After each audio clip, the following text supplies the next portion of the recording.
Hi, everybody. Welcome to our CELPIP live show this week. I'm happy to see that a lot of you are already waiting for us. So I'll just quickly get started.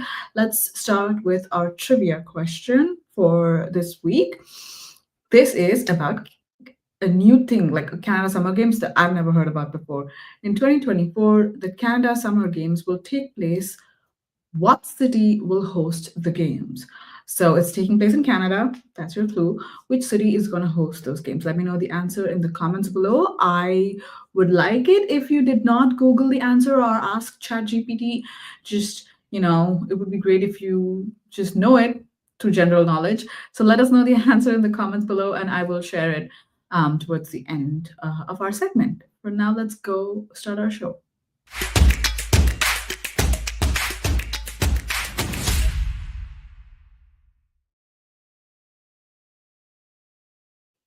Hello and welcome to CELPIP Live. If you're new here, CELPIP Live was made for test takers like you to help you understand a little bit more about the CELPIP test. So, excuse me, if you're about to write the test and you're preparing, I would recommend that you subscribe to our channel and click on the bell icon to be notified as soon as we go live. In today's episode, we're talking about writing task one.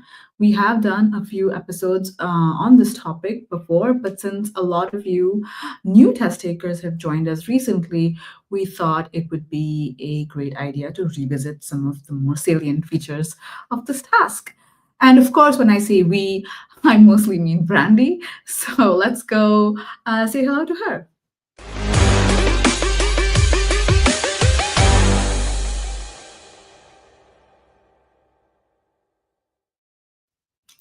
Hello, Brandy. Welcome to CELPIP Live.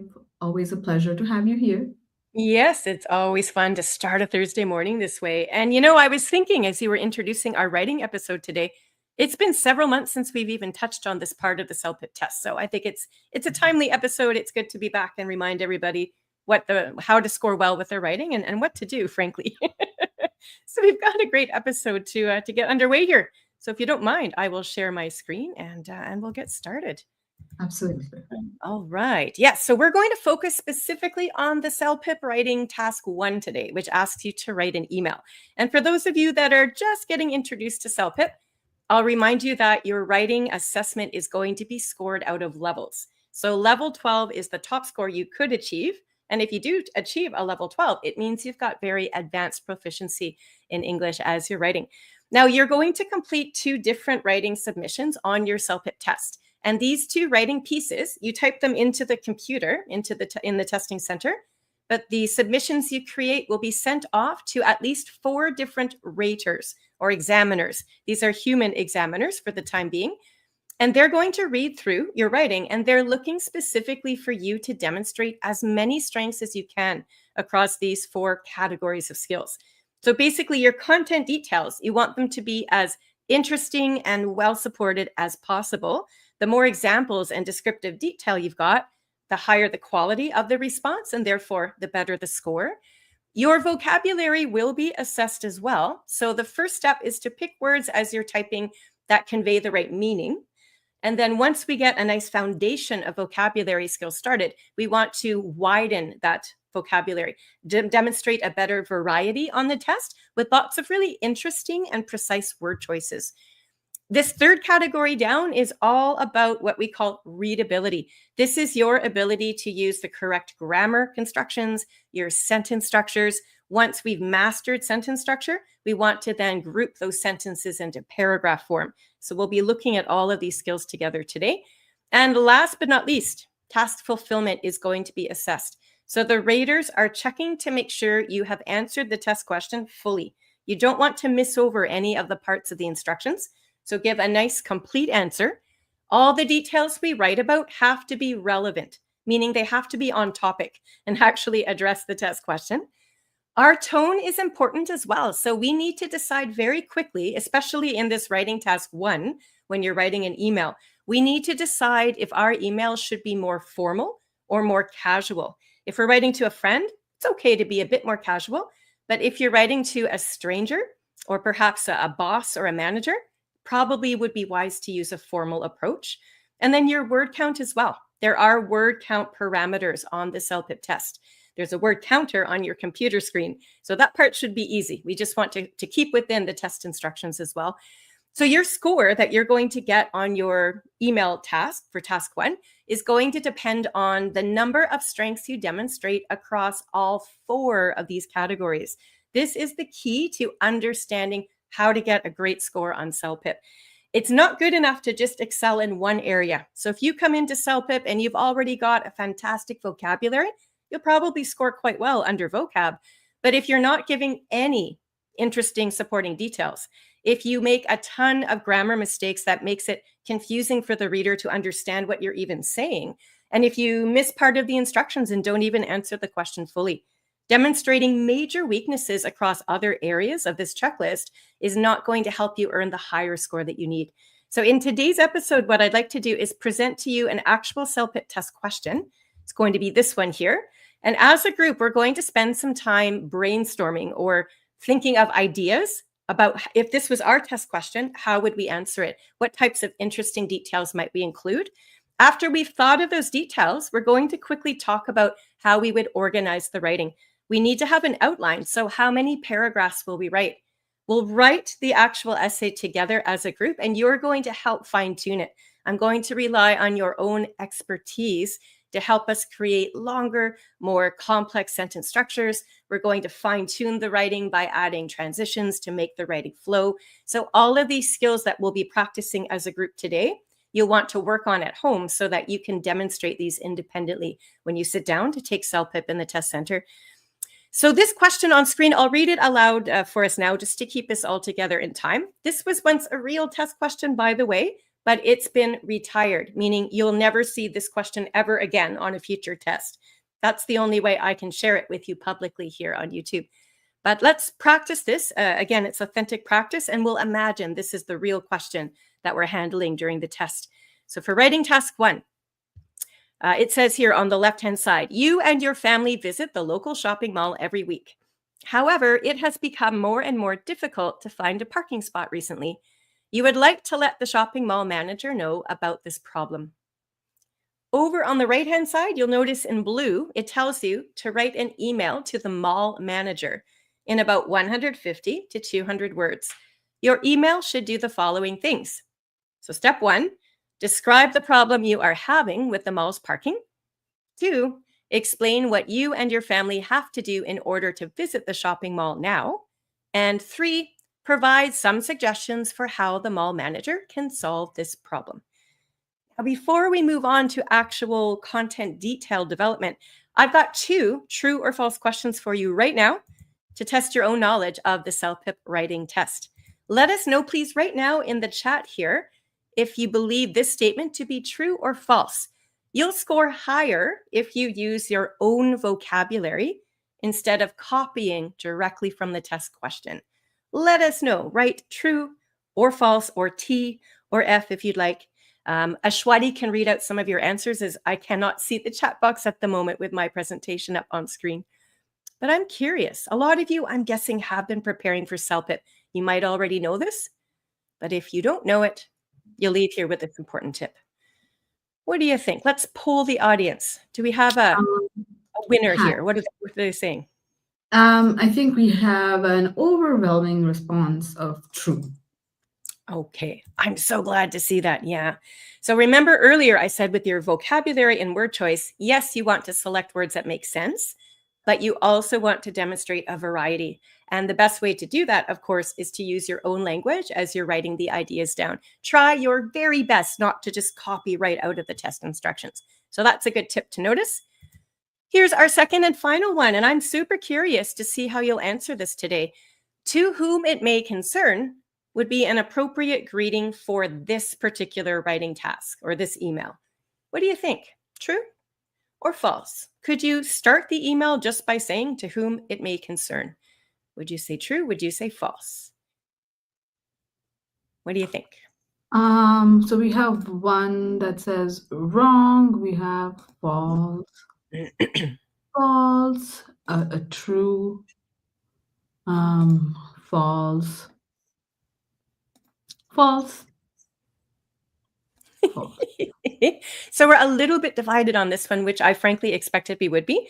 It sounds like a couple of more answers are coming in at false, and that is actually the right answer.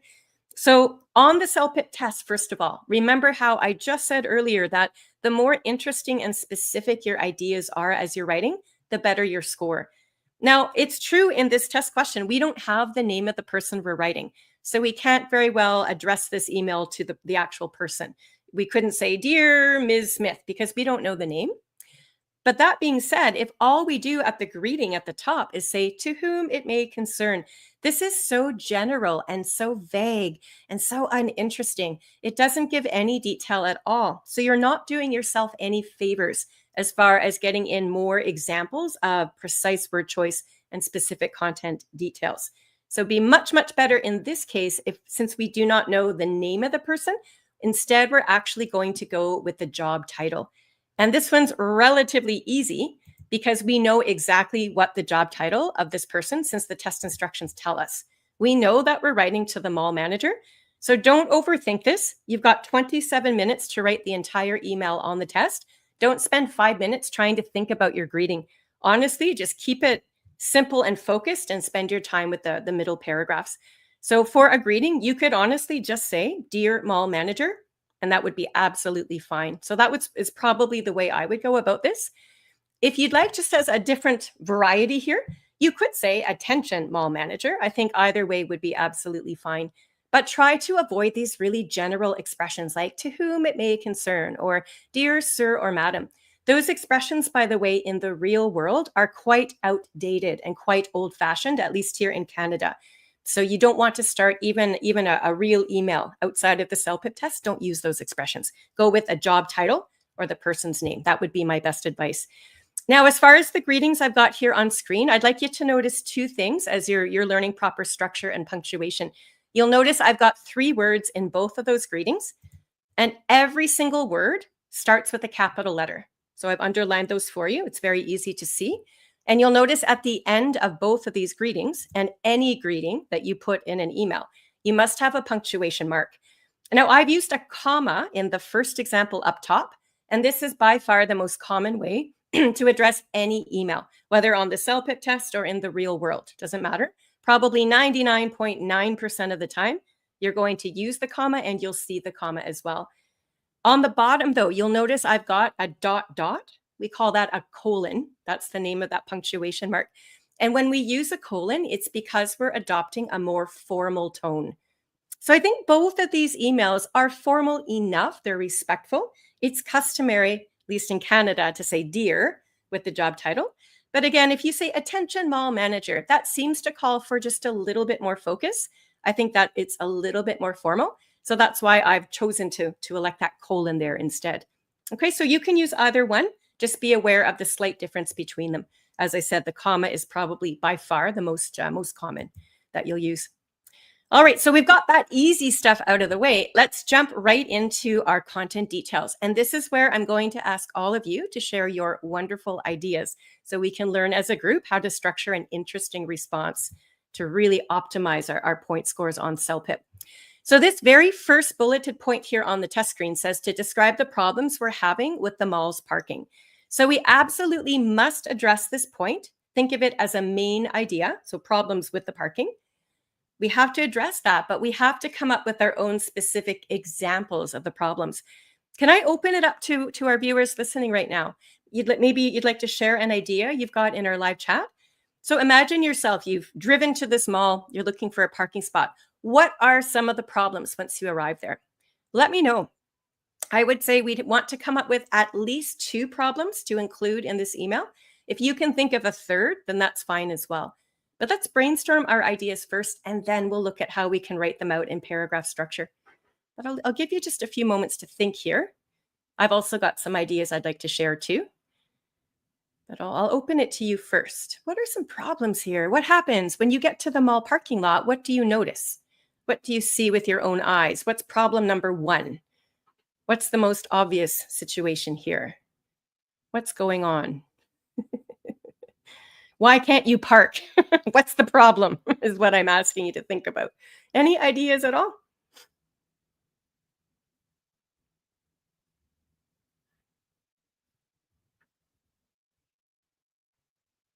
I'll give you about 10 more seconds, and then I'll share one example to maybe get the ball rolling here. Okay. Wrong parking, walk a Okay. lot to reach the mall, fewer parking spots, Okay. no parking spot, private parking only, not enough space to, not enough parking space. We're getting a lot of inappropriate parking and shopping on parking lots. People aren't properly parked in the lines. Okay. Ah, nice Parking one. lot too far too far to the mall. No official to coordinate the drivers. Improper parking, not distinguishing between normal vehicle and disabled badges. I think that's. Yeah, like the icon on the cement for the disabled parking. Yes, good one. It took over 30 minutes to find a parking spot last time. I empathize with this situation. Excellent. So all of your ideas make absolute sense. We've got so many to choose from. And as we're typing, again, we've got 27 minutes. We've got about 200 words. So we certainly won't list 5 examples here, as we've got 2 other main points to get to. But I'd say have at least 2, possibly a third. It all depends on your time and your word count. So this, again, a lot of you said this, and this was just the most obvious starting point from my own imagination as well. So I figured, well, an obvious problem would be when we get to the mall parking lot, of course, most of those parking stalls are full. So we have nowhere to go. And a lot of you said this as well. Some of you said 30 minutes to find a spot. I selected 10 minutes, but either way, I want you to pick an actual time limit. As you're typing, the accurate idea would be it takes us a long time to find a parking spot. Your idea makes sense, but it's also quite general and vague.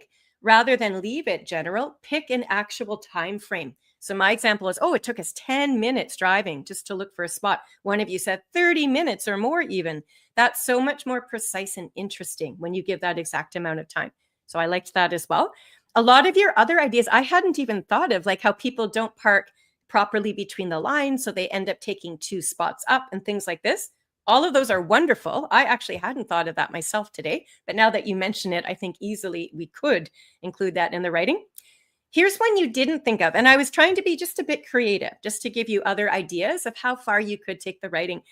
But if we're driving around for so long looking for a spot, we all know that people get impatient. And I'm making this up. I haven't actually seen this happen, but I could easily imagine that drivers becoming quite aggressive and they're basically racing for that only single parking spot they see left. And sometimes accidents occur. We can have mini collisions or perhaps a pedestrian gets struck. So that would be a very serious problem compared to the other 2. Okay, so again, whatever you can think of in the moment, don't overthink it. Don't spend 10 minutes just trying to come up with the best idea possible. Provided you've got realistic ideas and you're making them precise like we're doing here, that's really all you need. So we've got lots of ideas for that first main point. This second main point says to explain what you and your family have to do now in order to visit the shopping mall.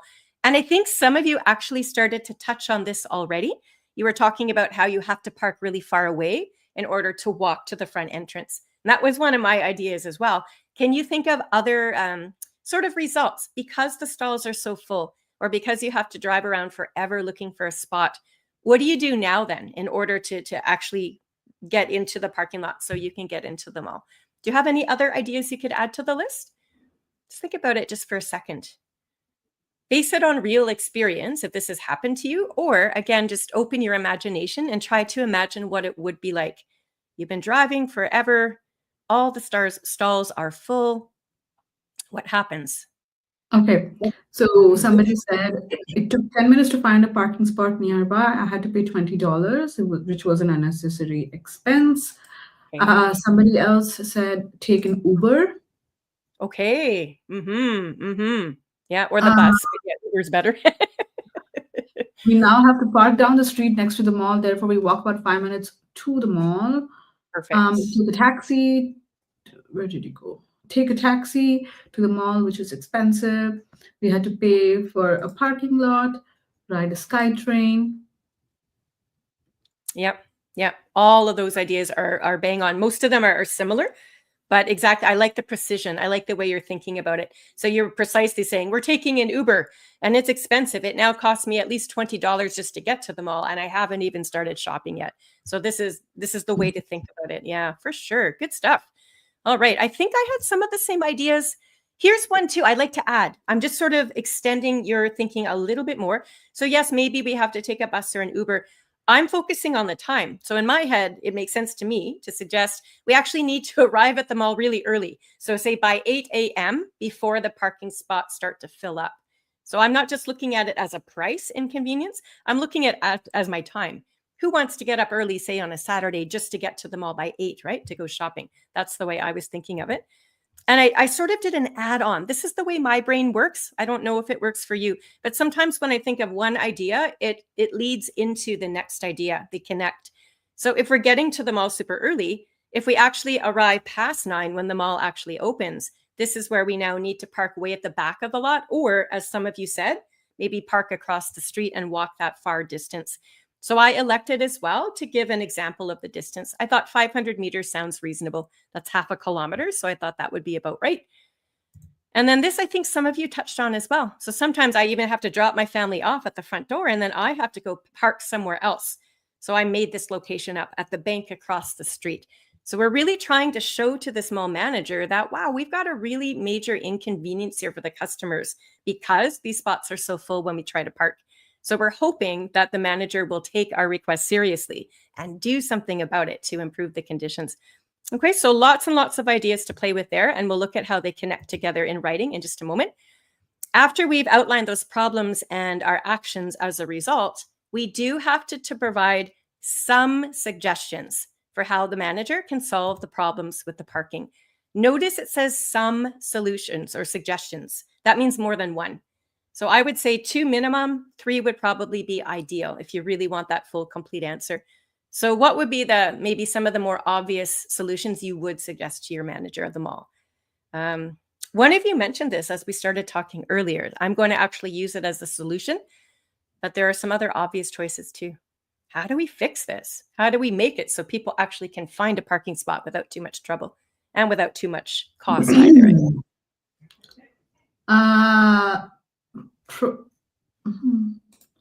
Provide additional parking lots to accommodate more customer vehicles, obviously. Yep. Yeah. That's, I think, the first one. Okay.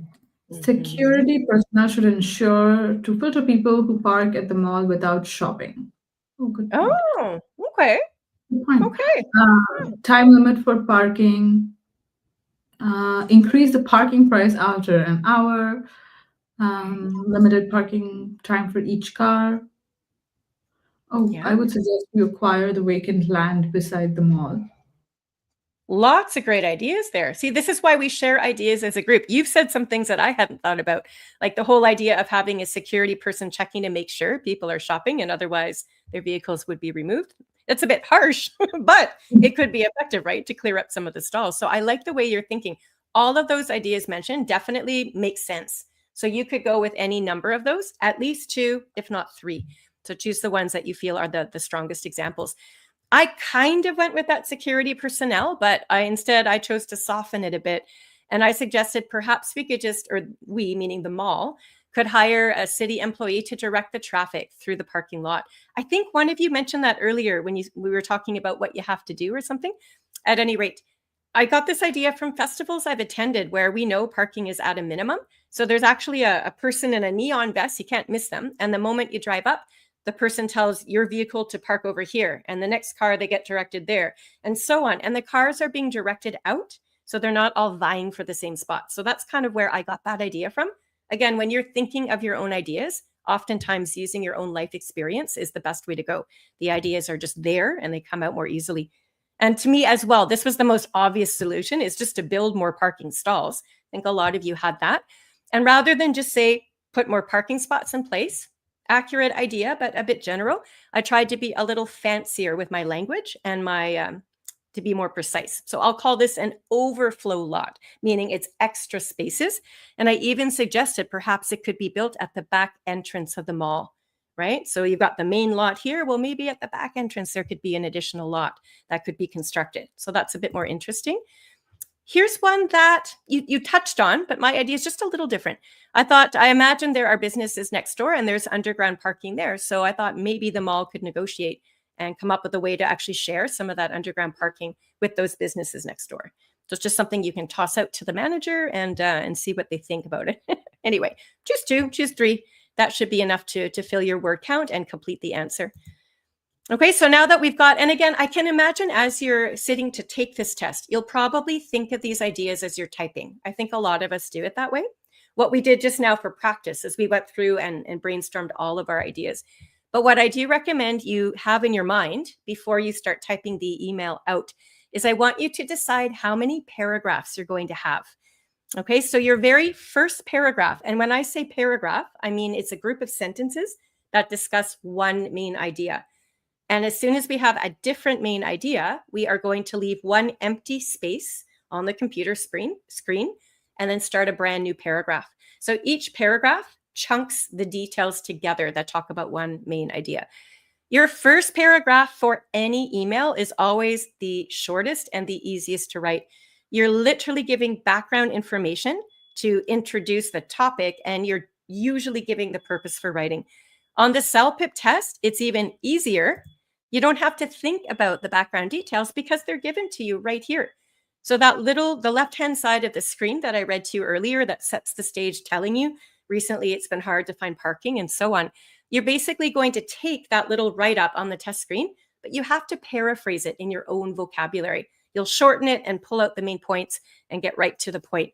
So what's going on, and then why are we writing? And we know we're writing to give solutions to fix this parking problem. So that first paragraph, I feel, it writes itself. You shouldn't have to think about it too much. Where the real thinking comes in is the middle paragraphs. So the middle paragraphs of any piece of writing is always where those very specific details come from. You will be spending the majority of your writing time on the middle paragraphs themselves. So looking at those 3 bulleted test points there, I'm going to suggest that points number 1 and 2, I think they go together quite easily. All right. Sometimes we like to take each individual point and write a paragraph about each. But I think if we take some of those problems we have with the mall parking now and connect that to what we have to do as a result to visit the mall, if we can establish this really fine cause and effect relationship, those ideas can justifiably go together in the same paragraph. So let's try it this way and see how it evolves. If it's not working out, we can always make an adjustment. But for right now in our minds, let's see how this goes. 1 paragraph to capture both of those main tasks is 1. And then, of course, that 3rd paragraph is going to have to then give the solutions, at least 2, if not 3 solutions, but how we can fix the parking problem. Okay, so we've got a plan. It looks like we'll have 3 paragraphs. Then we'll have a concluding statement, a sign off, and a signature. So that part's basic at the end. So here on the front of this or top of the screen, I've just got the test instructions again. So this is from the left-hand side of the computer screen, word for word. So I've already shared this with you. What I am going to demonstrate right now is just how you would take this and how you would rewrite it in your own words to basically summarize the situation. So at a very first simple attempt, this is maybe what it would look like. So you can see the greeting. I went with attention mall manager, trying to be a bit fancy with my colon to show the raters I've got some punctuation marks I know how to use. So what I've written here is, my family and I visit the shopping mall every week. Recently, it has been difficult to find a parking spot. I'd like to let you know more about this problem. So you can see how I've effectively summarized what's happening, right, from the test instructions. But if you look closely, you'll notice a lot of the vocabulary from the test instructions in blue. I've copied them word for word into my own writing. So as you're typing your response out, sometimes it's nice just to get your ideas down like I did here, and then perhaps go back and start changing some words to make them more your own. And I'm going to start with what I think is fairly straightforward. You notice how the test instructions say you and your family. And in my writing, I said my family and I. It's kind of the same thing. So again, don't overthink of it, but just try to pick something more precise about your family. So maybe your family is comprised of my 2 teenage daughters, or perhaps you're driving in with your in-laws and your 4-year-old niece, or whatever it is, right? Try to be a little bit precise with your family. I'm going to go with something a little basic, but it's precise. Rather than family, I'm specifying my husband and I visit the shopping mall. Instructions say shopping mall, and I've copied shopping mall. So here's what we can do to avoid the copying and to also go for points for more precise vocab. Can I ask some of you watching now, is there the name of a mall that's fresh in your mind? Think back to wherever you live now. Pick the name of a shopping mall. Can you share that with us in the live chat? I want you to pay close attention to your capital letter usage, please. I can't see what you're typing, but I sincerely hope you're putting capital letters on the beginning of each word in the title. So as you're getting ready to type that in, I'll share with you the name of the mall from my hometown. So in North Bay, Ontario, where I grew up, the name of the shopping mall is called the Northgate Shopping Mall. So notice I've got capital N, capital S, capital M. The word mall is part of the title of the mall, so that's why it has a capital here. Anyway, does anyone have the name of a mall you'd like to share real quick? Just to get you So there thinking. was a hi. Mhm. Sorry. So there was earlier before we started, like when we were at the greeting level, we Mhm. had a test taker ask us if we could just name the mall in the greeting. So dear Northgate Shopping Mall Manager, comma.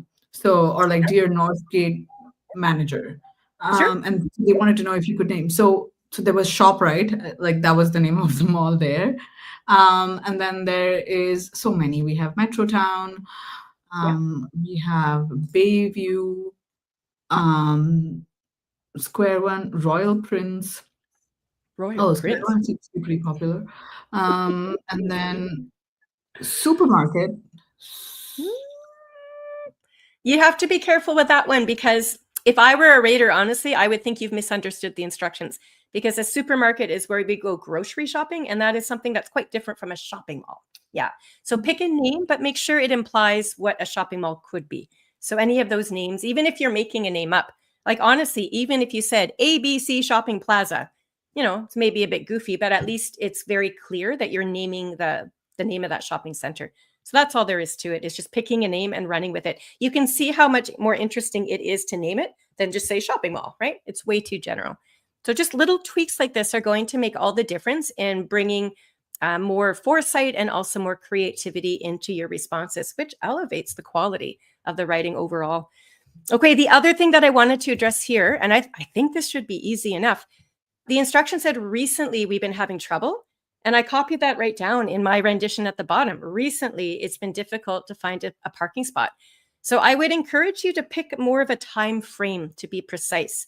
So you could say things like, in the past month, it has been difficult, or over the past 3 weeks, something to that effect would work well, right? Be realistic. We're not talking about something that happened 2 years ago. Why would we be writing about that now?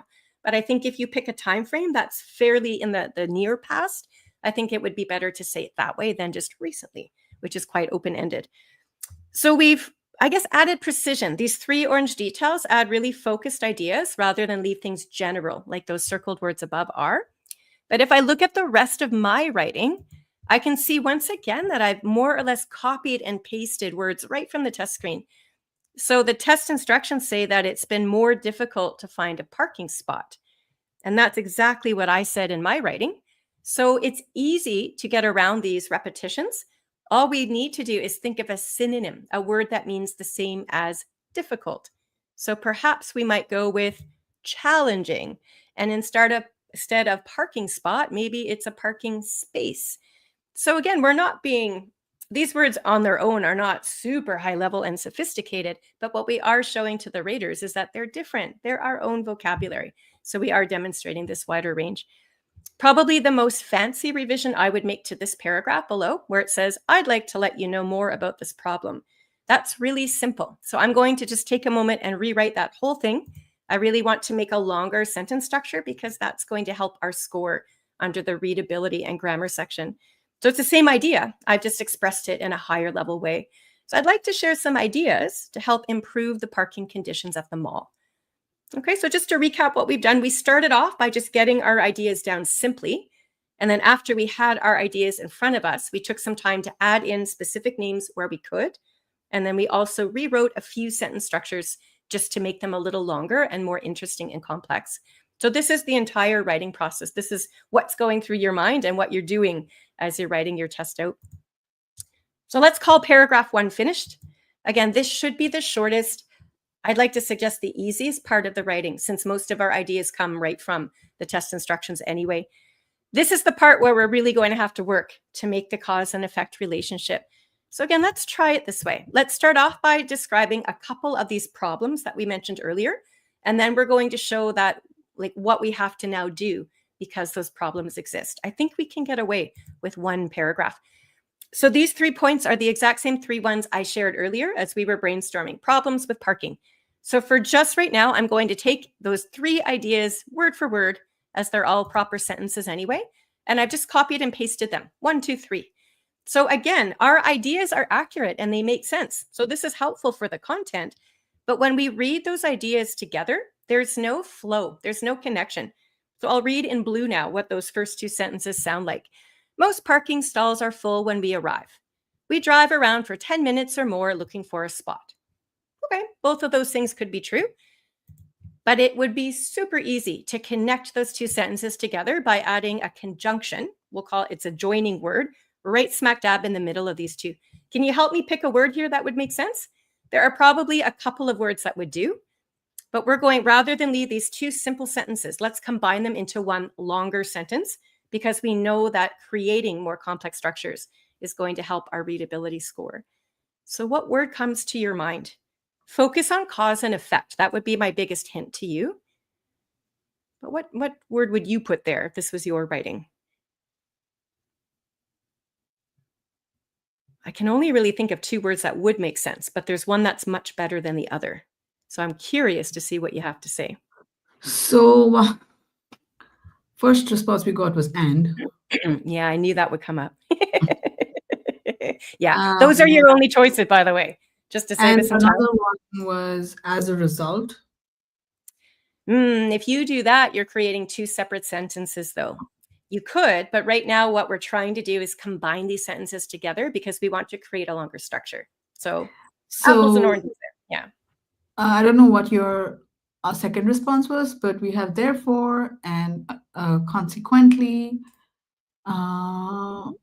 although, oftentimes, although, so. No. Some of these ideas are wonderfully high level, like consequently and therefore makes sense. But once again, those are different structures. You could do that, but you'd be creating a brand new sentence. Again, if that's what you want to do, go for it. But right now, I guess the point I'm really, really trying to make is that sometimes it's best to start experimenting with the types of sentences you're creating. So this is an example of what's called a compound sentence. So we've got 2 short ideas and we've connected them together with a simple conjunction. This is arguably a little bit simple, but if you're looking for a word to go right in the middle like this, the only 2 choices that I can think of that make sense would be and so. I'm going to caution all of you right now against using and if you can help it. The word and is honestly one of the most common used words in the English vocabulary. It is so overused. Yes, it would make sense in the grammar sense to use it here, but you don't want to just rely on and. It gets really simple and really repetitive. So if ever there's another choice, go with the other choice. Try to avoid and if you can help it, just for your sentence structure constructions. So this is a compound sentence. If you want to go for a higher level structure, and some of you gave me a few examples earlier, you could also start the sentence with a different conjunction. And I chose the word since. The word although is not correct here, right? So you have to know the meanings of these words and how to use them properly. I won't get into a lesson about conjunctions or we would be here all morning, but just know that it's really important for all of you to know what these joining words are and how to use them properly. So that's definitely something you'll look into on your own. So you have 2 choices. Either the joining words go in the middle or they go at the beginning. If you're looking to create that compound, or in this case, complex structure, you cannot put a conjunction at the beginning and in the middle, or you're no longer observing the correct rules. I'm going to leave it this way because it's a complex structure and it's a little bit higher level. So I think that makes sense. So since most parking stalls are full when we arrive, we drive around for 10 minutes or more looking for a spot. Okay, looking for a spot.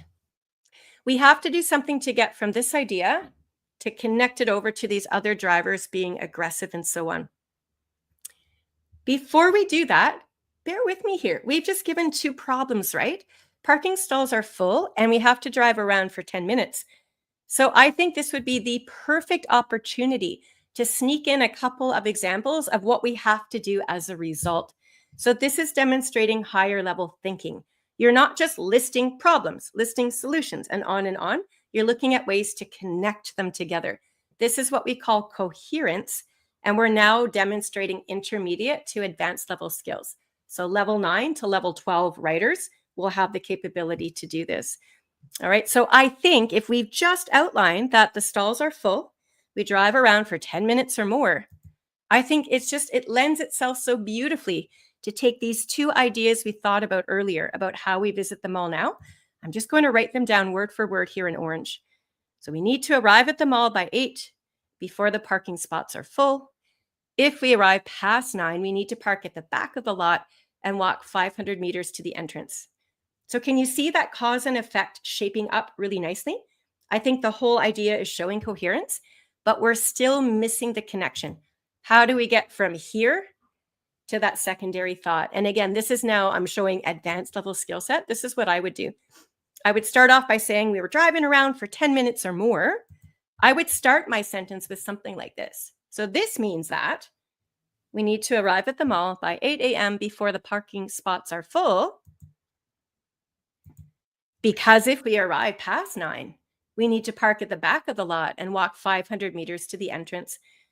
So this is the longest and most complex sentence that we've written so far, right? I've got two different conjunctions or transitions there in orange, connecting that whole idea back first to the earlier idea of driving around for so long. And then second, I'm connecting those two ideas as a cause and effect. If we're not there by 8, we need to park at the back of the lot. Okay, so again, let's rewind a little bit. Step 1, get your ideas down. Step 2, start looking for the way these ideas connect. And then start adding in these little phrases or transitions to connect properly those ideas. You always want to demonstrate the relationship between these thoughts. You can't just randomly add them in. All right. Pardon me. I think too, if I wanted to continue to get this notion in about having really aggressive drivers, I would want to really emphasize the danger of that situation. So if I've left my reader looking at how I have to walk so far to get to the entrance, I'm going to add this entire phrase in orange. Walking this distance, so you see how I'm again acknowledging the idea that I just mentioned. Walking this distance can be dangerous. And now I'm using the word because to show you the result. Because other drivers are aggressive and sometimes cause accidents racing to an open spot. So cause and effect is, once you get the hang of it, is easy to play with because you're always setting up the stage first. This is what's happened. Here's the result. But we want to make sure that those ideas are fitting together with the proper words. At any rate, up here we have another idea about sometimes I drop my family off at the front door and park at the bank across the street. I think if we were to add this idea here, we'd then have to figure out a way to connect it back to the preceding sentences. And my concern right now is twofold. I'm remembering I've only got 27 minutes to finish the email. And if we spend all of our time just on this paragraph, we're not going to finish in time. And I'm also mindful that I've only got about 200 words to type. So there is a word counter on the computer screen. But if I spend a bit more time adding words here and connecting that final thought to the rest of the passage, I suspect I might actually go over my word count.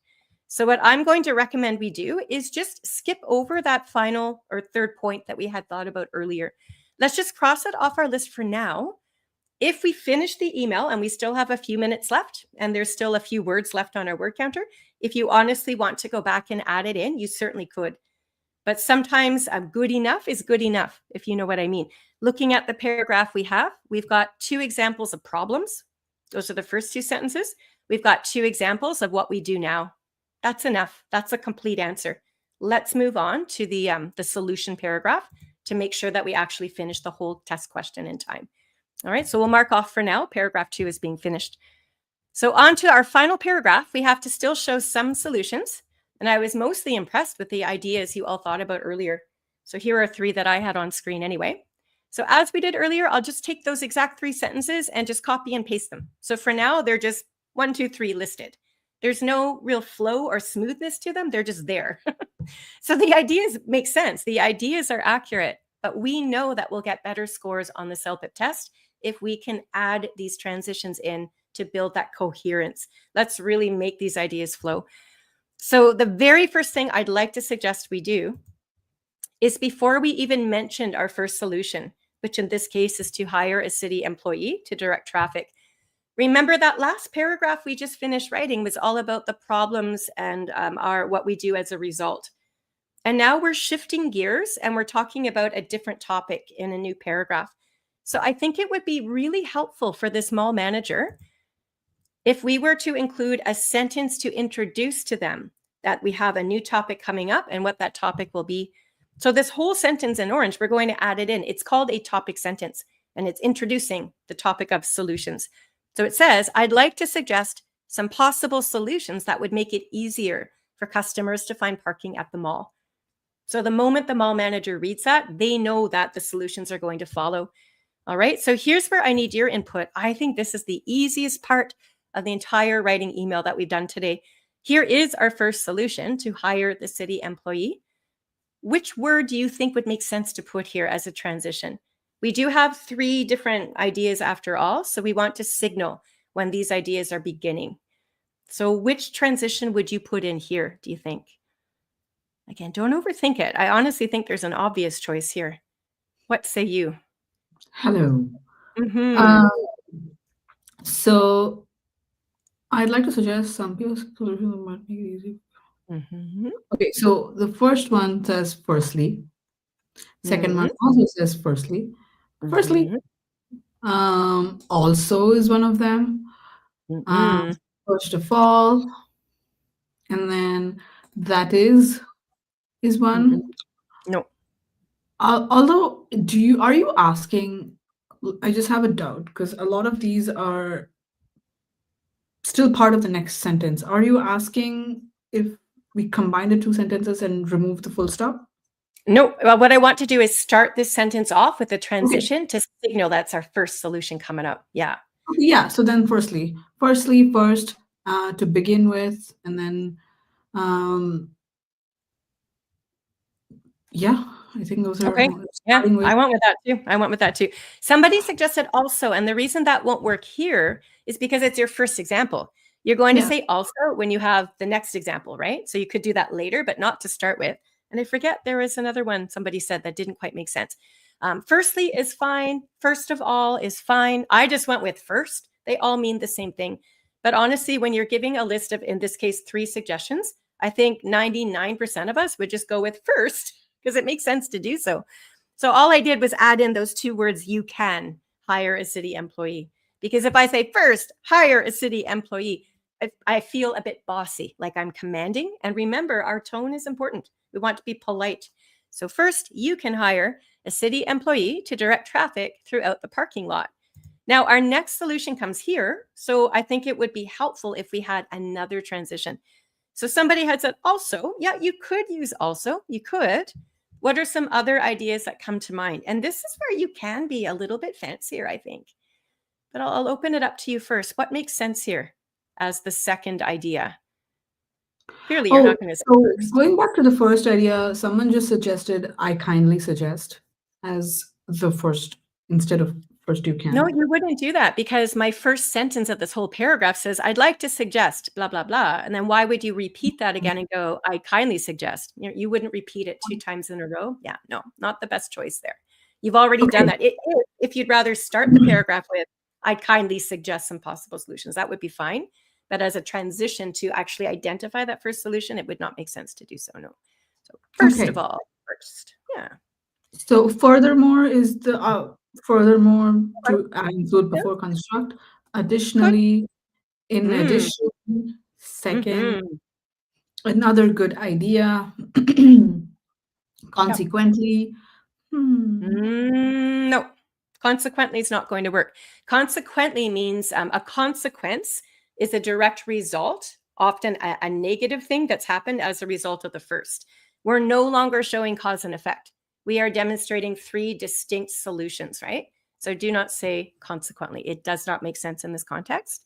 Great word choice, but it's the wrong word choice. So in this case, it would negatively affect your score because your ideas are no longer making sense in that construct. Yeah. And then we have a moreover. Yeah. Sure. Yeah, in addition, more so. Okay, good. So I know one person mentioned second. And again, I think sort of like the basic pattern of sequencing lists. We've got 3 ideas. A lot of people would naturally say first, second, third, finally, and so on. Those transitions are certainly correct. They're very helpful to order the solutions we're suggesting.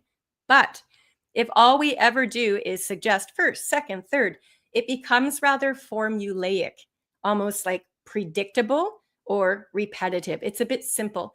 So I think we start off with a structure like that, but I would shy away from. I would try my best not to just rely on the very basic first, second, third. I like a lot of these other words that have been suggested because they are demonstrating a higher level vocab. Many of them were great. The one you didn't think of is the one I chose, actually. I went with alternatively. So an alternative means a different idea, like another option. So I thought it just fit here perfectly. But some of you said another reason or another solution is pretty much means the same thing. So pick one of those ideas. Also would make sense here, but also is also a little bit simple. I think these words make a bit more sense. Furthermore or moreover, they make sense, but I honestly don't feel that they fit my tone. I think they're just a little bit too formal for the approach. Does that make sense? Sometimes you go by your own experience and your instinct. But furthermore and moreover makes sense. It's just, again, they don't really seem to fit the tone of what I've set up. So first, you can hire a city employee. Alternatively, or what, in addition to or whatever, you can construct an overflow lot at the back entrance of the mall with more parking stalls. Our very final solution comes here. So you might say, finally, you could consider I'm going to try to be just a little bit different. And because I've used words for my first 2 transitions, I thought it might be nice to hit the raters with a phrase this time. I'm trying to show a good variety of word choice. So another way to create more parking spaces is to share the underground parking garage with the businesses next door. So again, you've got lots of choice here, but try to vary the vocab. That's the name of the game there. So we'll take the 3 paragraphs we've written. I've got them here. You've got the greeting at the top, 1, 2, 3.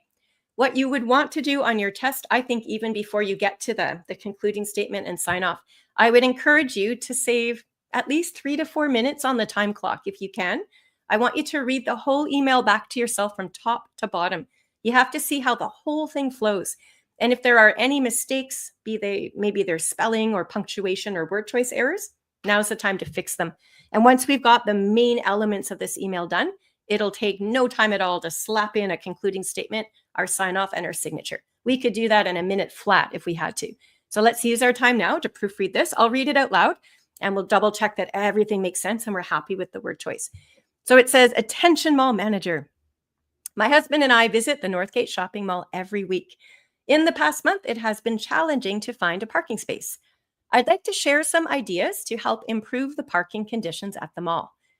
Since most parking stalls are full when we arrive, we drive around for 10 minutes or more looking for a spot. This means that we need to arrive at the mall by 8 a.m. before the parking spots are full, because if we arrive past 9 a.m., we need to park at the back of the lot and walk 500 meters to the entrance. Walking this distance can be dangerous because other drivers are aggressive and sometimes cause accidents. I'm pausing over this word choice. Other drivers are aggressive. I've not mentioned any drivers up until now. So to me, it seems a little strange that all of a sudden I would say other drivers. I'm going to change that word really quickly because it's easy to do. I'm going to go with some. I think that makes a bit more sense because some drivers are aggressive. Now I've created another problem to fix, right? I've got repetition now. Some drivers are aggressive and sometimes cause accidents. I don't like that at all. Easy to fix. We'll think of a synonym that means the same as sometimes. Let's go with occasionally, means exactly the same thing. Now I've got some variety, which is the good news. So some drivers are aggressive and occasionally cause accidents racing to an open spot. That sounds better than it did before. I'll leave that alone. Our last paragraph says, I'd like to suggest some possible solutions that would make it easier for customers to find parking at the mall. First, you can hire a city employee to direct traffic throughout the parking lot. Alternatively, you can construct an overflow lot at the back entrance of the mall with more parking stalls. Another way to create more parking spaces is to share the underground parking garage with the businesses next door. Yeah, I'm happy with it. Looks good to me. Our word count so far is 194 words. Now, on the test instructions, it says to write between 150 to 200 words. We still have our concluding statement, our sign off, and our signature. So we're probably going to go just a little bit above the 200, but that's okay. On the CELPIP writing test, the raters will give you a 10% leeway or flexibility. So if we were to write 10% above 200, that would cap us out at about 220 words. So provided we don't go over 220 words, we're fine. We're not going to lose any marks for being just over the 200 mark. And that's good news for us because I think we're going to go over slightly. So we'll just sort of shift up the email. We've just finished proofreading. I'm going to quickly add in a concluding statement. You notice how short that concluding statement is. Hopefully a solution will be found soon. So I'm not adding any more new ideas here. All I'm doing is I'm trying to sort of emphasize my main purpose for writing. The whole point of writing this email is to find solutions for parking. Notice as well my tone, and here is an advanced level skill. We know tone is important. If I'd have said here in my conclusion, hopefully you'll fix this problem soon. The idea means the same as what I've got, but the word problem itself is quite a negative word choice. And that would be the very last thing that the reader is going to see. And we don't want to create this negative feeling at the end of an email. We want to end on a positive note so that the reader will perhaps be in a better mood or more obliged to take our request a little bit more to heart. So that's why rather than say fix the problem, we're saying the exact same idea, but we're flipping the language around and we're using the positive word choice solution. Hopefully a solution will be found soon. We're ending on a positive note, which I think is very respectful and also just it's the best way to go for your tone, which will help your score. Now, the sign off I use, this is the one I use in my daily work related emails. It's best with a comma. And then I used a random signature. Clearly my name is not Jill Smith, but I just went ahead and slapped a name down there. You do not have to use your real name on this test if you want to safeguard your privacy. I probably wouldn't use my real name if I'm honest. So just pick any name at all. Doesn't matter what the name is. You just have to have a name so that you've got the signature part complete. Okay, so again, my sign off best is there. Can I open it up for the final time today in our Zoom chat or our live chat here? Can you let me know maybe what sign off you would use? What would be appropriate in the context of this entire email? This is a formal email we have to keep in mind. It's not over the top formal, but it's definitely not casual. So you want to end on something respectful. What else could you use, I guess, is what I'm asking. We'll just brainstorm some sign offs and we'll finish off for the day. What makes sense? Better yet, what's accurate and appropriate? Some sign-offs are not appropriate. So we have regards, best regards. Yeah, those are the options we have. Okay, the other one you're missing is sincerely. So I think sincerely and regards are the two most common for some more of a formal approach like this in your writing, at least here in Canada. I'll mention quickly, I won't dwell on this as we're at time here anyway. It's easiest for you for now, if you're learning your capital letter and punctuation rules, to go with a single word in your sign off. So I use best. If you chose regards or if you chose sincerely, that's great. You have to remember to put a capital letter on the first word of the sign off. So in my word best, I've got a capital letter B, and then the comma goes at the end of that word. So this is the correct structure. If you're using two words though in your sign off, you could say best regards or kind regards, but you have to memorize the capital letter rules that only the first word in the sign off is capitalized. And if you have a really hard time remembering those rules, don't try to get fancy for now. Go with a single word, and then that would be the best choice. Yeah, good. Were there any last minute comments there, or we're good? Yeah, there was faithfully yours. No, don't use that. Yeah, this is partly why I asked. So faithfully yours, I think is used in other parts of the world. I get this all the time. Keep in mind, as an instructor for CELPIP, I teach globally, and it happens every writing session I do. I get lots of people wanting to use that sign off. It might be acceptable elsewhere in the world, but it is not appropriate in Canadian culture. Don't use it at all, period. Not for CELPIP, not for the real world. It's not that there's something wrong with it. It's just not done. And sometimes different cultures have different expectations. So faithfully yours is just unusual from this lens, and we wouldn't use it here. So that's one not to use. Are there any other suggestions you wanted to run by me first before we finish Yeah, off? there was, now that you have brought it up, there Yeah. was yours faithfully, which Nope. No, is no, just no, another no, no. version of respectfully. Mm, Yeah, I wouldn't. Well, I mean, it's okay. not horrible, but yeah. Kind regards, best regards, warm regards. Warm regards. That's a good one. Yeah, yeah, Um, yeah. Okay. The big one is not to use the word faithfully or truly. Don't use those two words, period. Not in CELPIP, not in the real world. Those ones are just not customary. Yeah. So take those out. Even respectfully is kind of unusual, if I'm honest. It's polite, yes, but it's just, again, I didn't make the rules, but I'm just saying it would just be seen as a little bit strange or different, right? So we have to yeah. sometimes adapt our writing style to fit the context in which we are writing. And this is a Canadian test designed for people who are living in Canada. So I just think it's helpful for us to learn more common ways or appropriate ways of ending. Anyway, choose your best sign off. Hopefully you've got the capital letter in place and the comma at the end. I will let you know that our entire email now is 204 words. So that's acceptable. We've gotten just a smidge over the 200, but we have that 10% leeway. So we're just fine. Okay. So we're going to summarize. Oop, another point maybe? Oh, no, we just have a lot of questions coming in. So I thought Okay, sure. it was time for Yeah. questions. Yeah, But yeah, it's no, I'm okay. just going to quickly summarize and then I'll take your questions. Absolutely, yeah. So to summarize what we did as you're doing your writing task 1, your email, I know this is basic, but I have to remind you, you must read both sides of the computer screen test instructions because it's the left-hand side that gives you the information that you're using in your first paragraph. The right-hand side tells you who you're to write to and what your main points are. So there will be at least 3, if not 4, bulleted points. You must address all of them, 3 or 4 of them. You must give specific details for each of them if you want your answer to be considered complete. And then looking at those bulleted points on the test screen, sort of like what we did today, we thought of some content details for each, and that helped us decide how we would organize the paragraphs.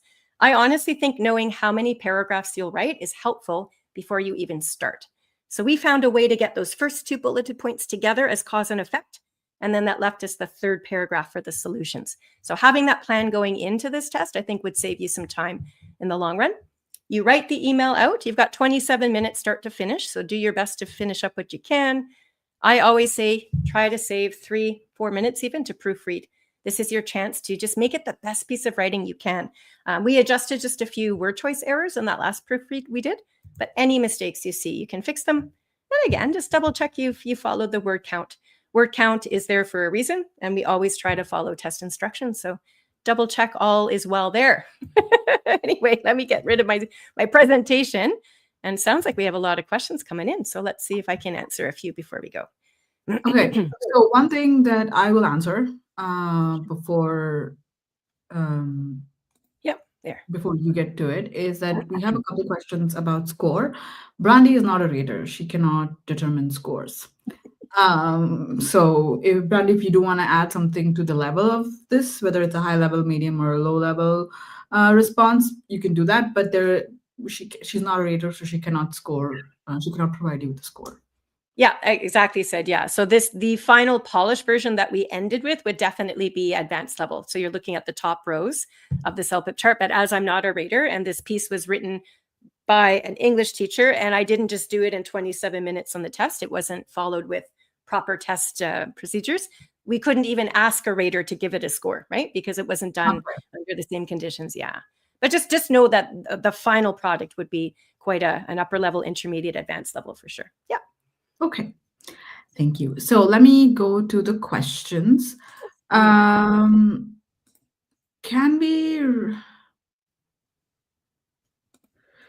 we write the email by saying from and to, then subject before the main idea? Nope. You don't have to waste your precious time or your precious word count on those little intricacies of structure. When you start your CELPIP response for the email, start with the greeting only. Yeah, in the real world, those fields would be there automatically. But yeah, CELPIP, you just start with the greeting and then you finish with the signature. Okay. You also did not include the address of the mall. Is it not necessary? No, why would I have to tell the mall manager what the address of his or her mall is, right? Like he would already know. So I'm writing to the mall manager to ask them to fix the problems with the parking.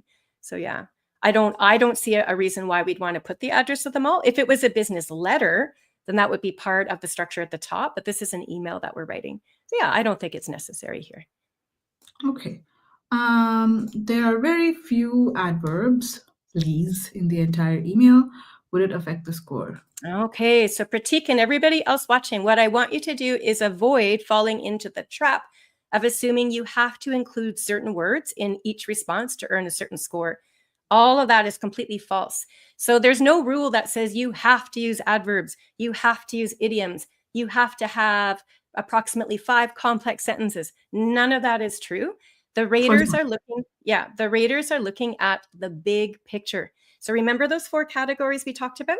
Details need to be specific and interesting. Vocab has to make sense and try to show a good variety. Your question is about vocab in particular. We can still show a ton of different variety of structures and vocabulary words, even if we don't use many adverbs at all. So as long as we've done that, check that off the list, check our grammar, our sentence structure, our paragraphs, and so on, yeah. So you don't have to use adverbs for the sake of using adverbs. You could include a couple if you think that they make the writing appropriate and interesting, but it's not a steadfast rule. So that's a really good question to ask. It's also really important for each of you to know that as long as you demonstrate a good variety of accurate words, that's all you need to do to earn a high score. Okay. I actually don't understand this contraction, so I will just write it here. Is it okay to use the contraction of? Okay, so the example of the contraction here is wrong, but I'll explain to the viewers. Contractions are short forms used by an apostrophe. So instead of saying you are, oftentimes in English, we say your, and we put the apostrophe between those parts of the word. You can use contractions in your CELPIP writing when it makes sense to do so, but using contractions does create a more casual tone. So if you overuse contractions, if you use them all the way through and you're trying to be taken more seriously and write a formal letter or email, it probably isn't the best choice, right? So it's completely up to you. I think having a few contractions now and then is fine. But again, to be more formal, you probably want to write the full version of the words like I would instead of I'd. Yeah, good question. Okay. We get that question a lot, actually. I do. Okay. Can I write implemented instead of found? I think it depends on the context of the sentence. Sure, I'd have to see your entire sentence to tell you if your word makes sense. And again, this goes back to don't try to be fancy for the sake of being fancy. So don't just start swapping words out to use a really big word, thinking that you're impressing the rater when the really big word that you've included no longer makes the best sense. Sometimes the simpler word actually is better for the meaning you're trying to convey. So it's always a judgment call. Yeah. So implemented to me actually means to make something happen or to put in place. I wouldn't even see implemented as found myself.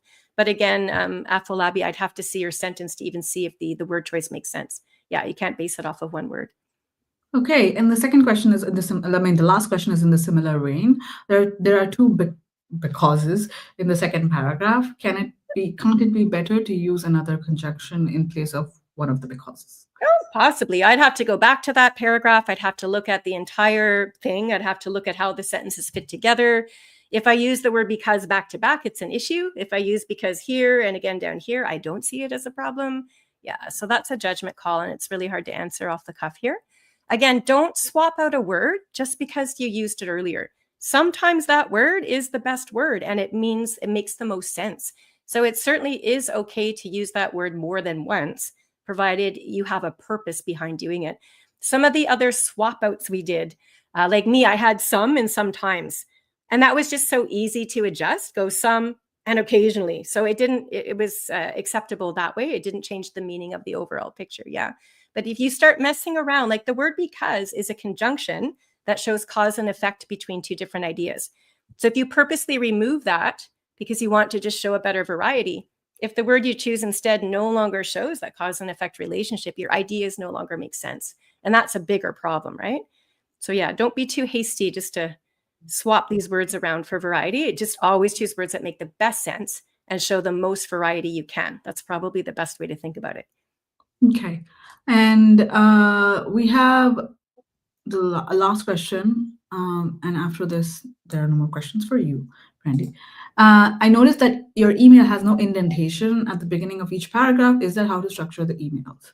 Yeah, absolutely. So back in the day, way back in the day, it was more customary to indent. And for those of you that don't even know what indenting is, because not many people do it anymore, indent means that when you start a new paragraph, you hit the tab space on your keyboard once, and you leave like a little, like 1-inch margin, we'll call it.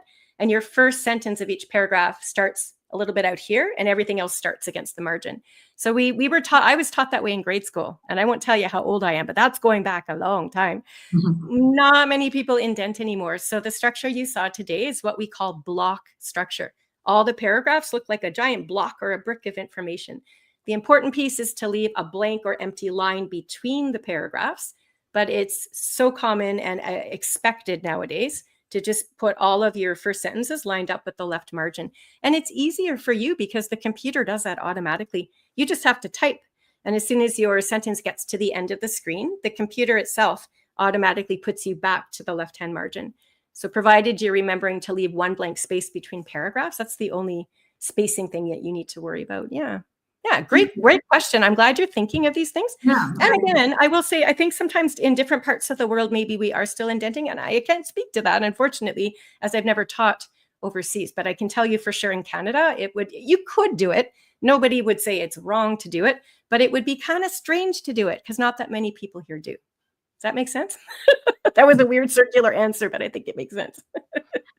Okay. Thank you so much for joining us, Brandy. Yeah. And for your time. We really appreciate it, as always. Okay. Yeah, my pleasure. It's always fun. I love talking about the writing because I like using my imagination, and I love hearing what your ideas are. Because again, a lot of your suggestions today, I hadn't even thought of myself. And that's the whole point. When we share ideas, it opens your mind to make other connections for later writing. So thanks for having me, and we'll be back another time to do some more practice. Bye-bye. Bye. Okay, so that was Brandy, and I'm really glad that a lot of you got a lot of information from this episode, and you do and have a lot of information to take back when you practice for your CELPIP test. I did want to address that a couple questions that you've asked about. Can you start with to whom so it may concern? Those things have already been addressed in the episode, so I would encourage you to go back and watch the whole episode. But other than that, oh yeah, and also like reading part 3 and 4, we already have reading part 3 and 4 episodes in our live. So the easier way to find out is to go to the playlist. So go to the reading playlist or just the CELPIP Live playlist, and you will find reading part 3 and part 4. We've already done that. If there's something that we haven't addressed in those episodes that you would specifically like to see, let us know. So let us know in the comments under the part 3 and part 4 reading section that, oh, I'm really interested to know about this part of this section or about this task. Let us know. And if it's something that we can talk about, we will try to make an episode out of it. Yeah, so please do reading next. We have done a lot of reading. So it would be better if you could tell us if there's anything specific that you're looking for in reading that we haven't tackled yet. But yeah, thank you so much for joining us. And I haven't forgotten our trivia question like I did last time. Okay, so let's go back up to find the responses. Meanwhile, my producer will share the question here. In 2025, the Canada Summer Games will take place. What city will host the games? And we had an answer here. It's St. John's in Newfoundland. And that's the right answer. Congratulations. I don't have the exact month. Somebody said August. I'm not sure if that's correct or wrong, but definitely it is in Newfoundland, St. John's. So yeah, if you're there or near that area, there is something that you can do this summer. Okay, until then, thank you so much for joining us, and we will see you next time. Bye.